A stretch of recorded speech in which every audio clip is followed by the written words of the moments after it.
My family lived along here, along the Birrong Ma for thousands of years, the Yarra River. And so when I come here, I absolutely love it because it actually helps in my healing. My family lived here until they were removed from here and they went to Corrandirk Mission, which is in Healesville, where my great-grandmother and grandfather and my grandmother grew up on before they were removed from there and were separated into 3 different areas. My family was split up, so sometimes we're still trying to find family. But my passion with my people is well-being, and I strive to assist my elders and my family in healing, and in healing about past injustices, but also in some of the problems we have in society today, and some of our communities suffer deeply, and it's not just the Indigenous community, it's the wider community as well. And we don't call it mental illness, we call it emotional, social well-being, and I think it's a lot more pleasant, so maybe you should think about that one. But during my journey in well-being, I have found that a lot of people do like ceremony and connection to country, whether it be Indigenous or non-Indigenous, and I find that that is helping a lot of people in their journeys with their well-being. To be able to sit down on the country and to connect to your country is very special, and it's not just Indigenous. We know about our country, we want to share about our country, and I find that if I have a lot of people with reconciliation sitting in our circles around our fire and talking business, it really does help. In today's society we have lots of hassles, and it's, I don't know, everybody runs here, there and everywhere these days, they're all too busy, but we need to stop. We need to take stock and to think about ourselves and to think about our neighbours, because sometimes in our busy life we tend to forget about caring for our neighbours and caring for our families.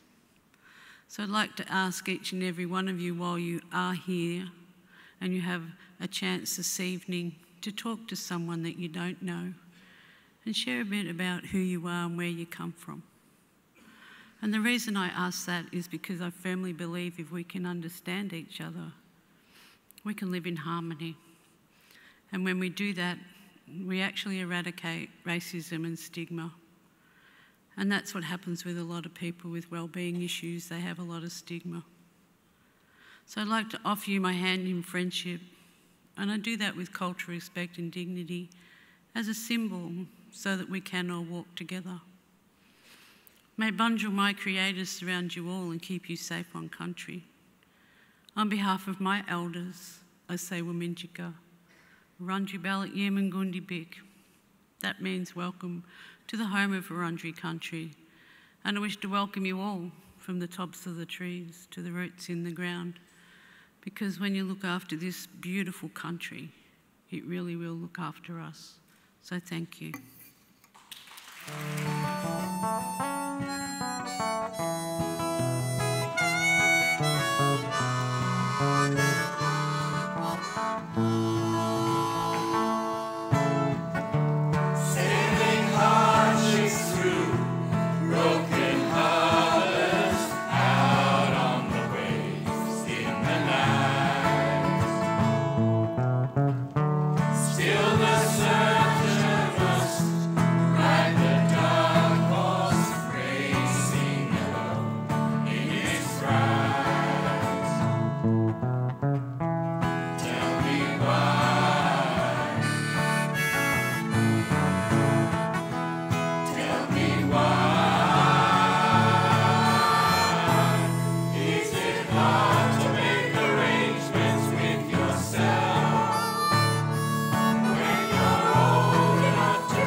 I'm so isolated, and I'm sure there are many others like me that are invisible and just passing time.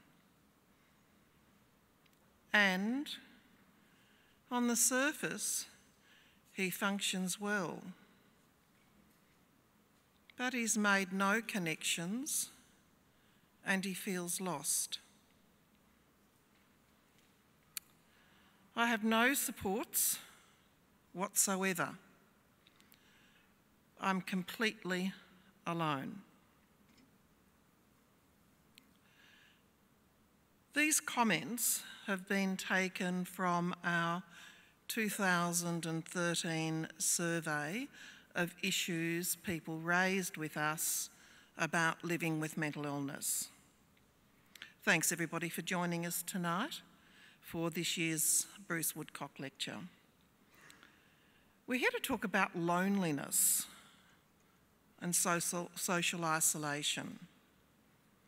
We hear repeatedly in surveys, in the work that we do, that we can make people feel a little better and do better and maybe get work and maybe have a home. But many people are still saying that they're lonely. Whatever your role, whatever your situation, I'd like to put it to you that we can each play a role in responding to our own and others' needs for companionship and relationship. So how can we do this? How can we invite in community resources? How can we look beyond a human service model and incorporate a community model? How can we open up spaces in our communities rather than shut them down? How can we nurture networks of contact in mental health that are love-driven rather than fear-driven?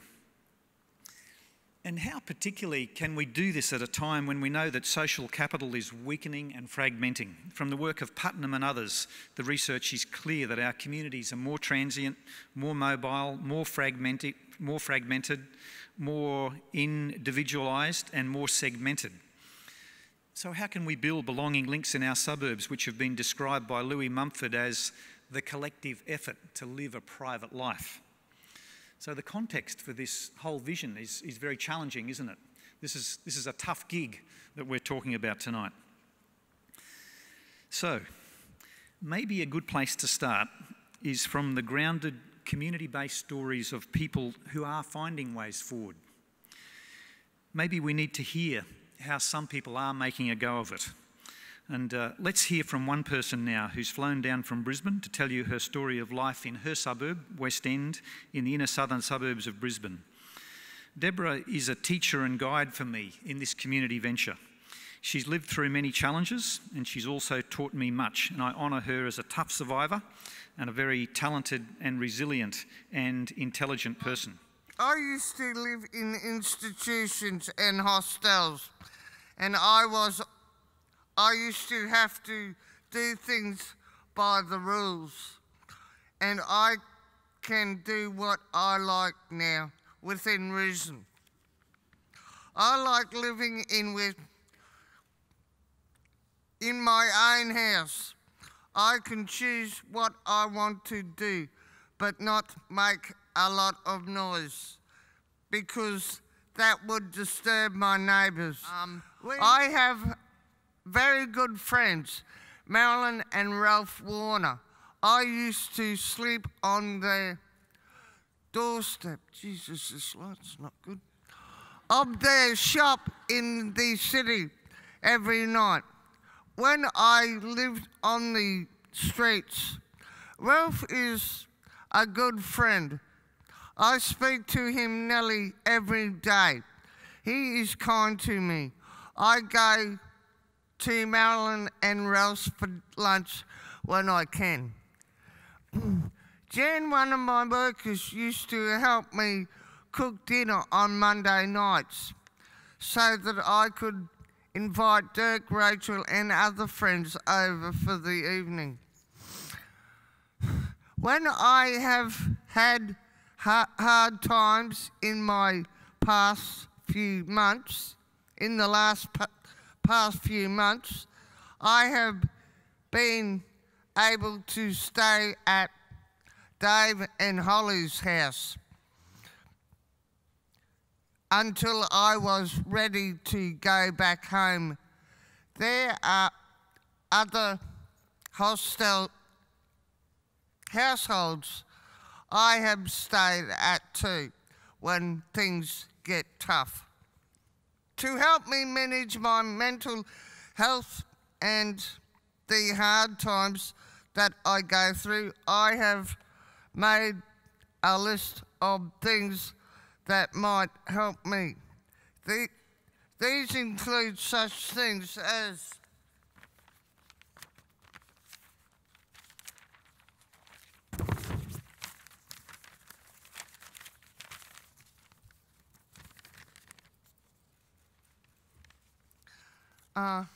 ringing a friend, putting on relaxing music, going for a walk, think why I feel this way and working through my feelings, going for a swim, putting on my rollerblades or making herbal tea. I have bad days when I don't get it right. I have bad days when I don't want to talk to anyone, and I have good days. I know I do not get it right all the time, but I try to be a good person. So let's take this a little further. Underpinning this work, I think there are three significant perspectives, namely that Deborah is seen as a resource. She's a powerful, resourceful, intelligent and skilled person. She has strengths, resources, abilities and gifts. Like all of us, Deborah also has limitations and impairments and attributes and patterns, which mean that some people will not want to connect with her. But there are also assets and energies that she brings that means some people will be drawn to her. So in our work, without denying the impairments and vulnerabilities of a person, we know that we must look beyond the patterns and see the person. We must discern and work with a person's strengths and resources. So our work in responding to people's loneliness must begin in our minds and in our vision. It's about the very perspective that we hold. If all we see is a busy, harried, stressed locality, it will be hard to believe that we can facilitate supports for a person. Deborah's suburb looks like most of our suburbs, filled with busy people living stressed lives, and we also must not deny the potential for exploitation there is in local community. However, believing that a community is a resource means we can come to a point where, as we've just heard, a chemist becomes more than a chemist, and a video shop becomes more than just a video shop, where there's a community solution to a keys crisis, and where we see crisis housing options emerge out of a person's networks, so that through her own activity and with some assistance, Deborah's local contacts and connections have become powerful resources.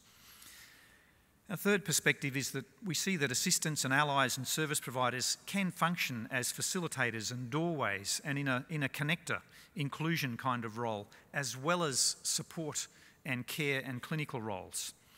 So this is important because it's challenging us to move beyond our individual link to a person, whether we have a link as a family member, a counsellor, a case manager, a friend or a support person. Whatever our role is, this perspective is inviting us to embrace a vision by which we can be sensitive to a person's life and connections and strengths and abilities, and we can affirm and validate and assist a person to build these. For example, at a political level and a policy level, we need policies and programs that support, build and affirm community rather than undermine and rip the heart out of our local communities. It's unlikely that an increasing amount of care will be provided by the community without the economic and social policies to care for the community. Finally, there's no silver bullet. There are times when Deborah is still lonely, as we all are. We know that belonging is not just about the need for relationships with others. We know that our belonging needs are also about how we belong to ourselves and about our sense of being connected to something bigger, something transcendent, something beyond us. So loneliness is not something dealt with quickly and easily, and it can be responded to at a number of levels. I'm a carer, a mum to a guy who's 31, and he's been involved in mental health services for over 10 years now, and that's included some time, 3 years in a forensic service. So as I started to reflect about this question, I felt really overwhelmed because the experience has been so mixed. So I prepared this little script, so I hope you bear with me. More than anything, I think that mental illness is typified by disconnection and loneliness. When a person is acutely unwell with symptoms of psychosis, depression, addiction, anxiety, or in particular paranoia, it may seem impossible to reach that person to create a connection.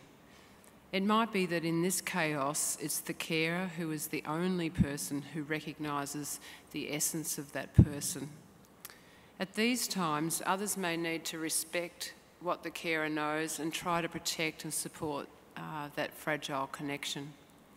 Or it might be at this critical junction that you, as a police officer, a paramedic, a clinician, a caseworker, neighbour, whoever you are, might also be the only link that person has back to their own sense of humanity. If that's the case, will you treat that person with dignity and compassion in spite of the appearance and behaviour of their mental illness?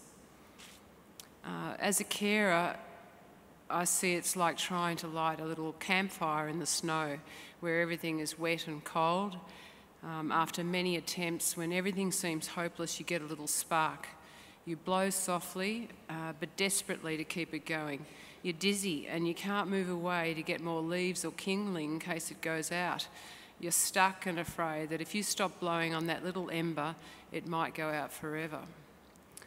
Further into a person's recovery, you as a service provider might present resources, information, education, teach skills and encourage carers to take risks to help that person develop a network and a sense of connectedness.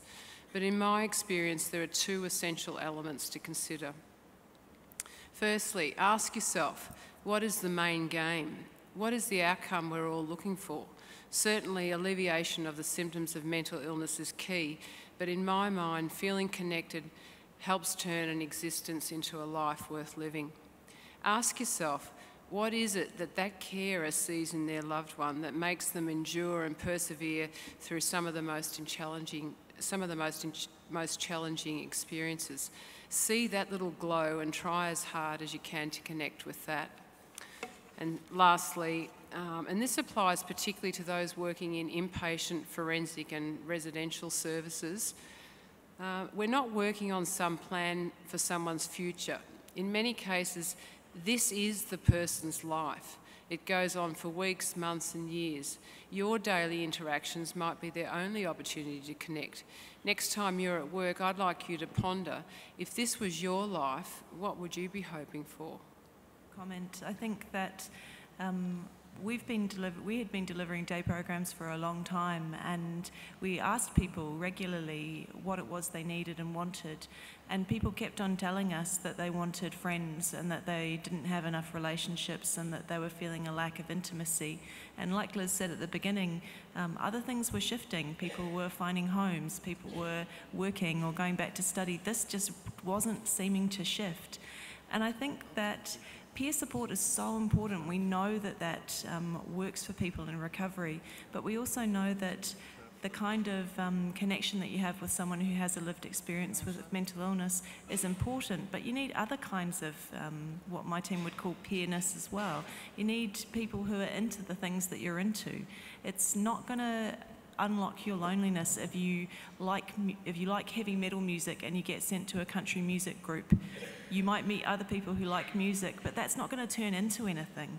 That's going to be someone that you might have a cup of tea with, but it's not going to be someone who invites you to a gig, and that's the stuff that makes friendships. I think the community is where the resources are, the natural community, and it's important that we work with individuals to tap into the natural community rather than making groups and bringing people together who necessarily wouldn't want to be together in that group. So whilst it's harder in some ways and it's more challenging, and you really have to understand the individual you're working with and actually know your community really, really well and know what's out there and what the connections are, it's much harder work, but I think it would have much more positive gains for those people.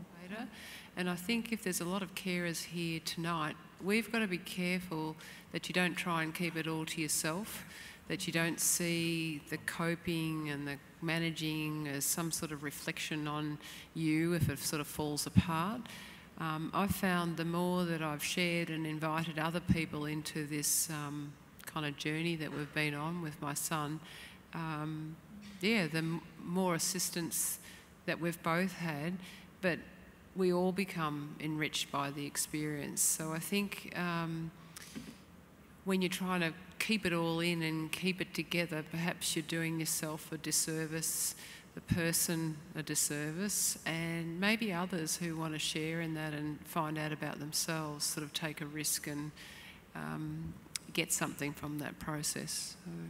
I know that when anyone asks me what I do, if I'm talking to someone I haven't met before and I tell them what I do and I work at St Vincent's, it just opens up this whole new conversation, and often you can really influence the way people think about people with mental illness and the roles that they have in community. And more recently, with the Mental Illness Fellowship, we're going to be opening a prevention and recovery care centre in Fitzroy. And as part of that, I went out and met with the local traders and the neighbours around the property that's going to be developed up in Fitzroy. And I was just really heartened by the response that I got from the video store and the hairdressers and the milk bar and the neighbours who really embraced the arrival of this prevention and recovery care centre in their street. A busy street, but they were quite happy to have that there, and were very interested in what was going to be happening there, and didn't have one word of doubt or criticism or any negative comments. So if you have the time to speak to people, they're often interested.